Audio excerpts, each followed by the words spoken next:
لیکن اصل بات جو ہے میں آپ کو بتانا چاہتا ہوں، یہ ہے سائیڈ ایشو. اصل ایشو ہے فلسطین کا جو شروع ہونے والا ہے. بھٹی دہکے گی وہاں. ظاہر بات ہے کہ اگر کوئی بہت بڑا اقدام ہو جاتا ہے فلسطینیوں کے خلاف، اور اگر واقعتاً مسجد اقصیٰ اور قبۃ الصخرہ گرا دیے جاتے ہیں، جو طوفان اٹھے گا عالم عرب میں. یہ حسنی مبارک ہوں یا شاہ خالد ہوں یا کوئی اور ہو، یہ نہیں روک سکتے اس طوفان کو. نوجوان خون اٹھے گا، غیرت اور جو بھی حمیت ہے. مسلمان ان پڑھ سے ان پڑھ اور بالکل بے دین، وہ بھی مسجد کی حرمت پر کٹ مرنے کو تیار ہو جاتا ہے. مسجد تو بنا دی شب بھر میں ایمان کی حرارت والوں نے، من اپنا پرانا پاپی ہے، برسوں میں نماز ہی بن نہ سکا. وہ چاہے کانپور کی مسجد تھی مسلمانوں نے جانے دی ہے، چاہے وہ شہید گنج کی مسجد تھی مسلمانوں نے جانے دی ہے، چاہے نماز نہ پڑھتے ہو. لیکن یہ جو حرمت اور یہ جو حمیت اور یہ غیرت ہے، اس سے جو طوفان اٹھے گا یہ ہوگا اس ملحمۃ العظمی، اس کی طرف پیش رفت ہو رہی. کتاب الملاحم سے احادیث کے حوالے سے کہ جن جنگوں کا حوالہ دیا حضور نے، پیشن گوئی کی ہے، اس کا نقطہ آغاز تھا خلیج کی جنگ. صدام حسین نے اسے کہا تھا یہ مدر آف وارز ہے، ام المحارب، یہ ایک جنگ نہیں ہے. اس کا نقشہ بھی حدیث میں موجود ہے، پیشن گوئی موجود تھی، اس وقت بھی ہم نے شائع کی تھی. لیکن اس میں جو جنگ اب ہونے والی وہ الملحمۃ العظمی. ملحمہ کسے کہتے ہیں؟ لحم گوشت کو کہتے ہیں، اور قصائی کی دکان کو عربی میں ملحم کہتے ہیں، جہاں گوشت کے ٹکڑے کیے جاتے ہیں. آج کل مشینوں سے ہوتے ہیں، اب جو ہے وہ ہاتھ سے چھریوں سے نہیں ہوتے، لیکن ٹکڑے ہو رہے ہوتے ہیں، جسموں کے چیتھڑے اڑ رہے ہوتے ہیں. ملحمہ، یہی لفظ استعمال کیا تھا حضرت سعد ابن عبادہ نے رضی اللہ تعالی عنہ یوم فتح مکہ. ان کے دل میں تھا کہ اب ہم انتقام لیں گے ان عربوں سے، ان قریش سے. الیوم یوم الملحمہ، الیوم یوم الملحمہ، یہ کہتے ہوئے جا رہے تھے. ایک خاص کیفیت، آج ہے گوشت کے ٹکڑے اڑانے کا دن. حضور سے کہا کسی نے جا کر کے ساتھ تو یہ کہہ رہے ہیں الیوم یوم الملحمہ، الیوم یوم الملحمہ.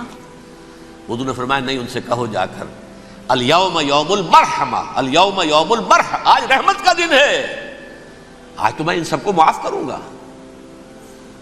لا تثریب علیکم اليوم، میں تم سے وہی بات کہہ رہا ہوں جو میرے بھائی یوسف نے کہی تھی اپنے بھائیوں سے. اذهبوا فانتم الطلقاء، جاؤ تم سب کے سب آزاد. وہ ملحمہ ہے جس کو کہ حضور نے حضرت معاذ بن جبل رضی اللہ تعالیٰ عنہ سے روایت ہے، اس میں سے جو ابو داؤد میں روایت آئی ہے اس میں الملحمۃ العظمی، عظمی مؤنث ہے اعظم کا. آپ کہتے ہیں جنگ عظیم اول، جنگ عظیم دوم. عظیم کا باپ ہو گیا اعظم، سب سے بڑا، اور اس کا مؤنث ہے سب سے بڑی، عظمی. الملحمۃ العظمی، سب سے بڑی لڑائی. میرے نزدیک یہ وار کے معنی میں نہیں ہے، بیٹل کے معنی میں. انگریزی میں یہ دو لفظ علیحدہ ہیں، وار، بیٹل. وار سالوں کو محیط ہوتی ہے، بیٹل کسی ایک خاص جگہ پر جو لڑائی ہوتی ہے اس کو کہتے ہیں. حضور کے اور قریش کے درمیان 6 سالہ وار تھی، جنگ تھی. لیکن battles, battle of Uhud, battle of Badr, یہ بیٹلز تھی، لڑائیاں تھیں. تو عظیم ترین جنگ شاید اس اعتبار سے نہ ہو جیسے کہ ورلڈ وار 1 اور ورلڈ وار 2، یعنی اس کی وسعت کا اتنا معاملہ نہیں اور طوالت کا نہیں. لیکن جو لڑائی جو ہے بیٹل ہونی ہے، جس کو کہ یہ لوگ، یا چونکہ میں نے کہا تھا شروع میں کہ سرما ہے میری آنکھ کا خاک حجاز و ہول قدس. نیو ٹیسٹمنٹ کی آخری کتاب ہے the book of revelation, revelation of saint John. اس میں آرمگڈون کہا گیا ہے اسے. ہر مجدون، یہ عبرانی لفظ ہے. ہر کہتے ہیں اونچی جگہ کو، سطح مرتفع. مجدون میگیڈو، میگیڈو ایک وادی ہے، مرتفع، وادی مرتفع. یہ ہے واقع لبنان، اسرائیل اور شام کے درمیان جو ٹکڑا، جو ٹرائنگل بنتی ہے، یہ ہے. یہاں پر بڑی جنگ لڑی جائے گی، اور یہ جنگ جنگ صلیب ہوگی جو کہا ہے بش نے. یہ جنگ صلیب 2nd ملینیم شروع ہوئی تھی تو پہلی صلیبی جنگ ہوئی تھی. 3rd ملینیم شروع ہوا ہے، یہ 2nd صلیبی جنگ ہے، یہ کروسیڈ ہے. اور میں اس مرتبہ امریکہ گیا تھا تو پہلی مرتبہ مجھے وہاں ایک رسالہ ملا ٹرمپٹ نام کا. یہ امریکہ کے جو بہت ایکسٹریمسٹ قسم کے پروٹیسٹنٹس ہیں، یہ ان کا رسالہ ہے، اور ان کے بارے میں اب کہا جا رہا ہے وہ کرسچین زائنسٹ ہیں۔ آپ شاید پہلی مرتبہ یہ لفظ سن رہے ہوں۔ زائنسٹ تو ہم سمجھتے ہیں یہودیوں کو، کرسچین زائنسٹ وہ ہیں جو ہیں تو عیسائی پروٹیسٹنٹس ہیں، لیکن اسرائیل کے وہ حمایتی یہودیوں سے بڑھ کر ہیں۔ یہ میری کسی پہلی تقریر میں شاید بہت سے حضرات کو یاد آ جائے، میں نے کہا تھا 4 سال پہلے ہمارا تنظیم اسلامی کا ایک کنونشن ہوا تھا ہیوسٹن میں، امریکہ کا جنوبی علاقے کا شہر ہے۔ ایک سیشن اس میں ہم نے رکھا تھا انٹرفیتھ، ایک عیسائی کو بلایا تھا، ایک یہودی بہت بڑا وہاں کا عالم ہے اس کو بلایا تھا۔ اس یہودی عالم نے ڈاکٹر وشوگراڈ، جو وہاں کی یونیورسٹی میں پروفیسر ایمیریٹس ہے، اس نے کہا تھا کہ یہ اسرائیل کو تو سپورٹ کر رہے ہیں عیسائی، ہم تو نہیں کر رہے۔ جو پریکٹسنگ یہودی ہیں وہ زیادہ اسرائیل کے حق میں نہیں تھے، یہ تو سن 67 کے بعد انہوں نے اسرائیل کو تسلیم کیا ہے۔ وہ تو منتظر تھے کہ ہمارا مسیحا آئے گا تو اس کی قیادت میں جنگ کریں گے، جیسے شیعہ منتظر تھے کہ مہدی موعود آئیں گے تو پھر ہم کچھ کریں گے۔ وہ امام خمینی نے کہا بھائی جب وہ آئیں گے آ جائیں گے، لیکن ہم کچھ راستہ کے لیے۔ زائنسٹ نے آگے بڑھ کر ریاست قائم کر لی، اور جب یروشلم پر بھی پورا قبضہ کر لیا، تب جو ہے در حقیقت مذہبی یہودی جو ہے پھر انہوں نے اپنایا ہے، اون کیا ہے، اور نئے سیٹلمنٹس جو بھی بنے ہیں وہاں پر اسرائیل میں، اس میں اکثر و بیشتر مذہبی یہودی آیا، اور بروکلن کے علاقے سے سب سے بڑھ کر آئے ہیں، جو امریکہ میں نیو یارک کا ایک جنوبی علاقہ ہے، بہت بڑا یہودیوں کا بہت بڑا گڑھ ہے۔ نیو یارک کو جیو یارک بھی کہا جاتا ہے، وہ تو اصل میں مرکز جو ہے وہ تو یہودیوں کا ہے۔ اس حوالے سے وہاں پر جو کرسچن زائنسٹ کہلاتے ہیں وہ اسرائیل کے یہودیوں سے بھی بڑھ کر کہیں سپورٹر ہیں۔ بہرحال اس دوسری صلیبی جنگ کا معاملہ جو میں کہہ رہا تھا، ٹرمپٹ نامی رسالہ، اس کا ایک مضمون ہے دی لاسٹ کروسیڈ۔ اب یہ آخری کروسیڈ ہے جو شروع ہونے والا ہے۔ میں تو حیران ہوں کس قدر کھل کے وہ باتیں کرتے ہیں۔ رومن کیتھولکس کو وہ کہتے ہیں کہ یہ شیطان ہے، یہ پوپ شیطان ہے، یہ یورپ کو اس نے جمع کیا ہے کرسچینٹی کی بنیاد پر، اور اس میں زیادہ تر کیتھولکس ہیں۔ آپ کو معلوم ہے برطانیہ بڑی مشکل سے شامل ہوا ان کے ساتھ، اس لیے کہ وہ پروٹیسٹنٹس کا سردار تھا، ابھی پوری طرح نہیں ہے۔ یورپ جو ہے وہ رومن امپائر دوبارہ یہ کھڑی کر رہا ہے، اور در حقیقت یہ جو ہے یہودیوں سے بھی چھیننا چاہتے ہیں اسرائیل کو اور فلسطین کو، اور مسلمانوں سے بھی، اور یہ وہی کروسیڈ جو تھے اربن ثانی کے، اس کی تیاری کر رہے ہیں تاکہ وہاں پر عیسائی حکومت قائم ہو جائے، کیتھولکس کی، پوپ کی حکومت قائم ہو جائے، جیسے ایسٹ تیمور میں کر دی ہے۔ ایسٹ تیمور میں کون سی حکومت بنی ہے؟ رومن کیتھولک اسرائیل میں بنے، تاکہ یہ سارے مقامات مقدسہ جہاں اسرائیل پیدا ہوئے، بیت حضرت مسیح پیدا ہوا، بیت لحم کہاں ہے؟ وہی ہے کہ نہیں؟ جہاں سے ریزریکشن ہوا ان کے خیال میں وہ کہاں ہے؟ وہیں پر ہے کہ نہیں؟ بڑے بڑے گرجے ان کے وہی ہیں۔ تو اس اعتبار سے ان کا کہنا یہ ہے یہ لاسٹ کروسیڈ کی تیاری ہو رہی ہے، یہ کیفور، اور ان کا کہنا یہ ہے کہ یہ پوری طاقت نیٹو کی جو ہے، یہ پہلے جرمنی سے لائی گئی بوسنیا، انہوں نے خود وہاں جنگ کروائی، انہوں نے خود وہاں پر ایتھنک کلینسنگ کروائی، پھر خود مصالحت کے لیے آ گئے، پھر کوسوو میں انہوں نے خود آگ بھڑکائی۔ یہ میں نہیں کہہ رہا، یہ وہ ٹرمپٹ رسالہ امریکہ سے چھپنے والا پروٹیسٹنٹس کا رسالہ ہے جو یہ کہہ رہا ہے۔ پھر انہوں نے کوسوو کے اندر کروایا، اور پھر وہ وہاں پر پیس فورس کی حیثیت سے آ گئے۔ اب وہ میسیڈونیا میں کروا رہے ہیں اور وہاں داخل ہو گئے ہیں۔ اگلا قدم ان کا سائپرس ہوگا، سائپرس میں ترکوں کو اور وہ گریکس کو لڑائیں گے اور وہاں آ جائیں گے، وہاں سے ایک چھلانگ لگائیں گے اور یہ فلسطین میں پہنچیں گے، اور یہ وہاں پر ایک رومن امپائر، اپنی پرانی رومن امپائر کی طرح کی رومن کیتھولک ریاست قائم کرنا چاہتے ہیں۔ تو وہاں امریکہ کے عیسائیوں میں بھی کوئی ایک طبقہ نہیں ہے، کیتھولکس بھی ہے، کیتھولکس زیادہ نہیں ہے ہمدرد، لیکن اب تابع ہو چکے ہیں۔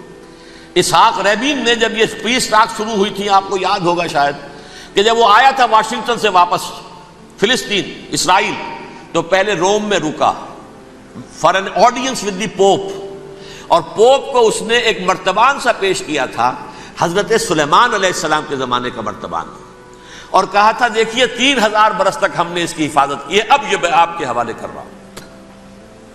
اس کے بعد سے پوپ جو ہے بالکل رام ہو گیا، اور وہ عیسائیوں کے ساتھ اور یہودیوں کے ساتھ ان کا پورا معاہدہ ہو۔ اب پورا عیسائی ورلڈ جو ہے بعثت مجموعی یہودیوں کے شکنجے میں ہے. البتہ ان کے اندر بھی جھگڑے ہیں. جو وہاں پر وائٹ کرسچن ملیشیاز ہیں وہ ایکسٹریمسٹ ہیں کیتھولکس.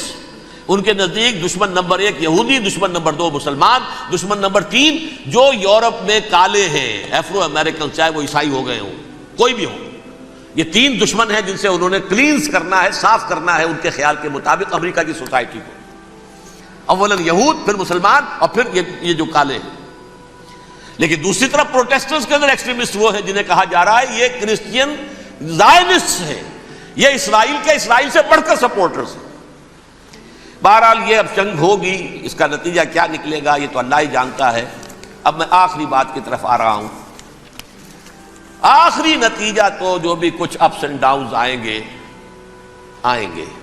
تلک الایام نداولھا بین الناس. آخری نتیجہ ڈراپ سین وہ یہ ہوگا کہ اللہ کے دین کا بول بالا ہوگا اور پوری دنیا پر محمد کے لائے ہوئے دین صلی اللہ علیہ وسلم کی حکومت قائم ہوگی. وہ گویا قیامت کی تمہید ہوگی، اس کے بعد بس قیامت آئے گی.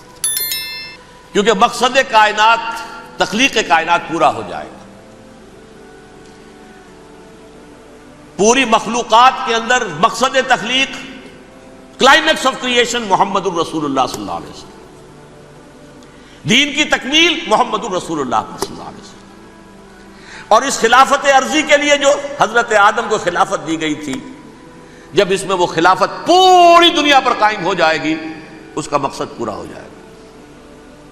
And that will be the beginning of the and.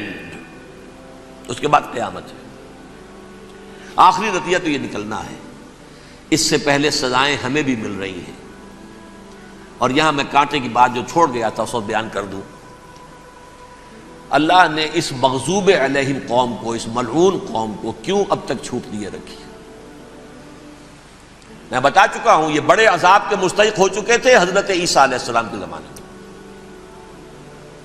چھوٹ دی ہے ابھی تک ہے، بلکہ ایک مرتبہ ابھارا ہے. 1900 برس کے بعد ابھرے ہیں یہ.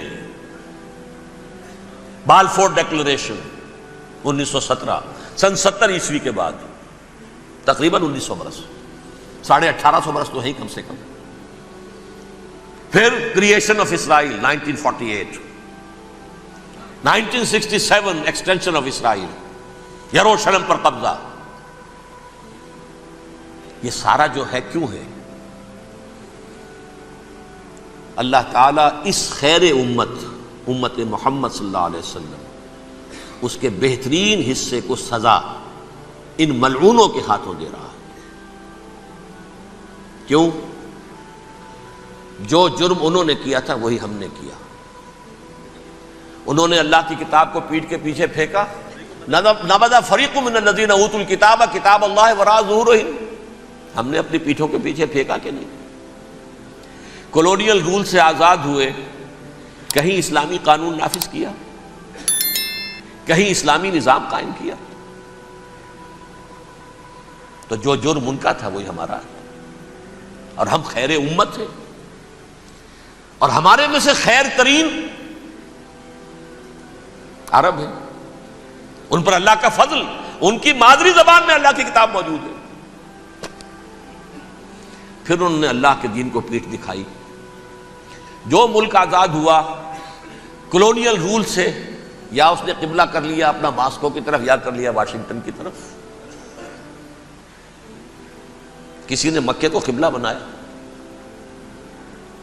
یہ بدترین سزا ہے. ویل للعرب من شر قد اقترب. اور ترمذی شریف میں تو یہاں تک روایت ہے، من اقتراب الساعۃ ہلاک العرب. قیامت کے قرب کی ایک نشانی یہ بھی ہوگی کہ عرب ہلاک ہو جائیں گے. ایک حدیث میں الفاظ آتے ہیں کہ حضور نے جب کہا یہ ہوگا یہ ہوگا یہ ہوگا، یہ بربادی آئے گی، تو کسی زوجہ محترمہ نام میں بھول رہا ہوں، انہوں نے پوچھا کہ عرب اس دن کہاں ہوں گے؟ فرمایا العرب یومئذ قلیل، بہت کم ہوں گے. آخری خاتمہ ہونا ہے یہود کا حضرت مسیح علیہ السلام کے ہاتھوں. وہ عذاب جو 2000 برس تک ان سے ٹلا رہا وہ آئے گا، اور ان کے رسول ہی کے ہاتھوں آئے گا. لیکن اس سے پہلے مسلمانوں پر یہ عذاب آ رہا ہے، ہولوکاسٹ کے درجے کا عذاب آ رہا ہے۔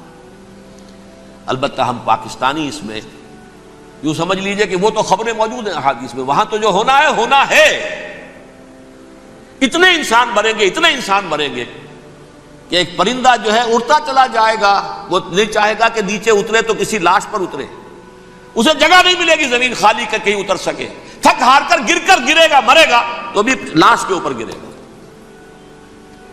یہ الفاظ ہیں حضور کے صلی اللہ علیہ وسلم۔ الملحمۃ العظمی، الملحمۃ الکبریٰ، یہ لاسٹ کروسیڈ، ٹرمپٹ اخبار نے، میں اس کا فوٹو اسٹیٹ بھی کبھی آپ کو دکھا دوں، ویسے میرے ساتھ ہے وہ رسالہ ٹرمپٹ، دی لاسٹ کروسیڈ، اس کی تیاری ہو رہی ہے۔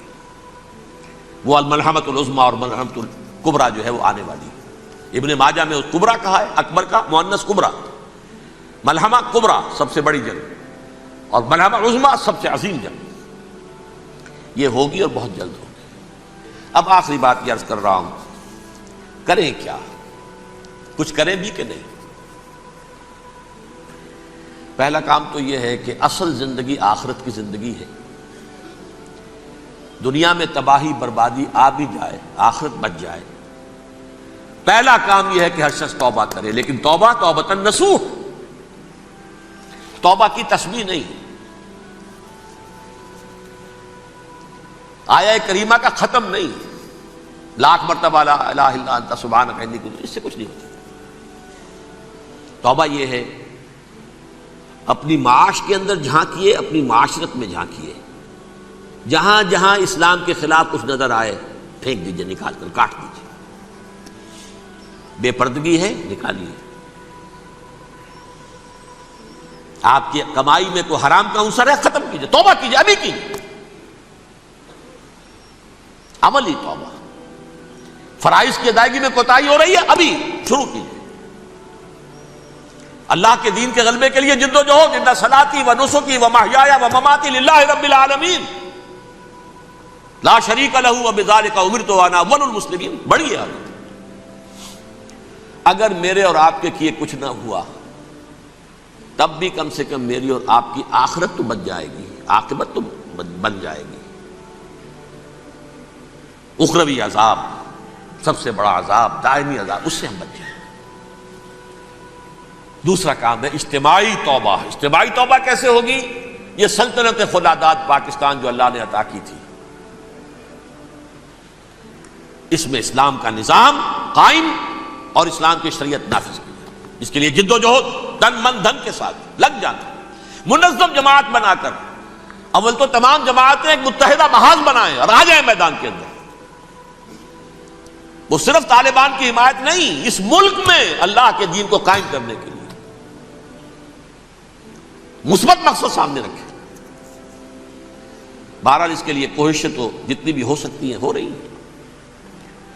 میں کتنے عرصے سے یہ کہہ رہا ہوں، کاش کہ یہ دینی جماعتیں ساری کی ساری یہ پاور پالیٹکس سے پسپائی اختیار کر کے اور ایک مطالباتی تحریک، ایک مظاہراتی تحریک، ایک pressure movement, pressure group, resistance movement, دین کو نافذ کرو، حرام کی حرمت کو نافذ کرو، قائم کرو دین کو، اس کے لیے میدان میں آ جائے۔